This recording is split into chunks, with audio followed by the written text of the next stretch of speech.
ഈശോ മിശിഹായ്ക്ക് സ്തുതിയായിരിക്കട്ടെ.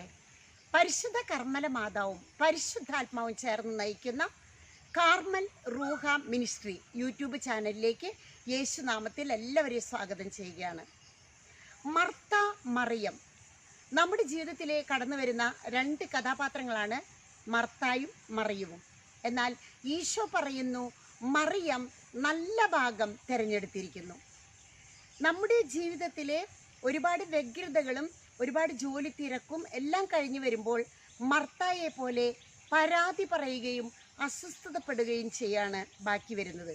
എന്നാൽ മറിയമാകട്ടെ ഇതൊന്നിലും പെടാതെ കർത്താവിൻ്റെ കാൽക്കലിരുന്നു കൊണ്ട് അവിടുത്തെ ആ നോട്ടം, ആ ഈശോയുടെ അടുത്തിരിക്കുന്ന ആ മൗനം, നിശബ്ദത, മഹാമൗനം, നിശബ്ദതയിലെ കർത്താവിൻ്റെ വചസ്സുകൾ, ഇതാണ് അവൾ താല്പര്യമായത്. മർത്ത തൻ്റെ കടമകളിലേക്കാണ് ദൈവം അവളെ കടമകളായിട്ട് മാറുകയാണ്.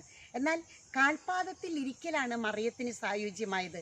പ്രിയപ്പെട്ടവരെ, നമ്മളൊരു കുടുംബജീവിതം നയിക്കുന്നവരായാലും സന്യസ്ത ജീവിത സമർപ്പിത ജീവിതക്കാരായാലും ദിവ്യസക്രാരിക്കരികെ ഇരുന്നാൽ കിട്ടുന്ന ആശ്വാസവും ഈശോയുമായുള്ള ആ സൗഹൃദ ബന്ധവും, അതുപോലെ നമ്മുടെ കുടുംബത്തിലെ ഈശോയുടെ തിരുഹൃദയത്തിൻ്റെ മുൻപിൽ ഇരുന്നു കൊണ്ട് നിശബ്ദമായിട്ട്, അല്ലെങ്കിൽ നമ്മുടെ മുറിയിലുള്ള അവിടെ ഇരുന്നു കൊണ്ട് യേശുവിൻ്റെ ശക്തമായ സാന്നിധ്യം അനുഭവിച്ച് കുറച്ച് സമയം അവനുമായുള്ള സൗഹൃദ സംഭാഷണം, വെറുതെ അവിടുത്തെ കാൽപാദത്തെങ്കിൽ അല്ലെങ്കിൽ ആ തിരുഹൃദയ രൂപത്തിൻ്റെ അരികെ അവിടുത്തെ മുഖത്തേക്ക് നോക്കിയിരിക്കുന്ന ആ ഒരു സായുജ്യമാണ് നമ്മുടെ ജീവിതത്തിൽ കൂടുതൽ ശക്തി കിട്ടുന്നത്.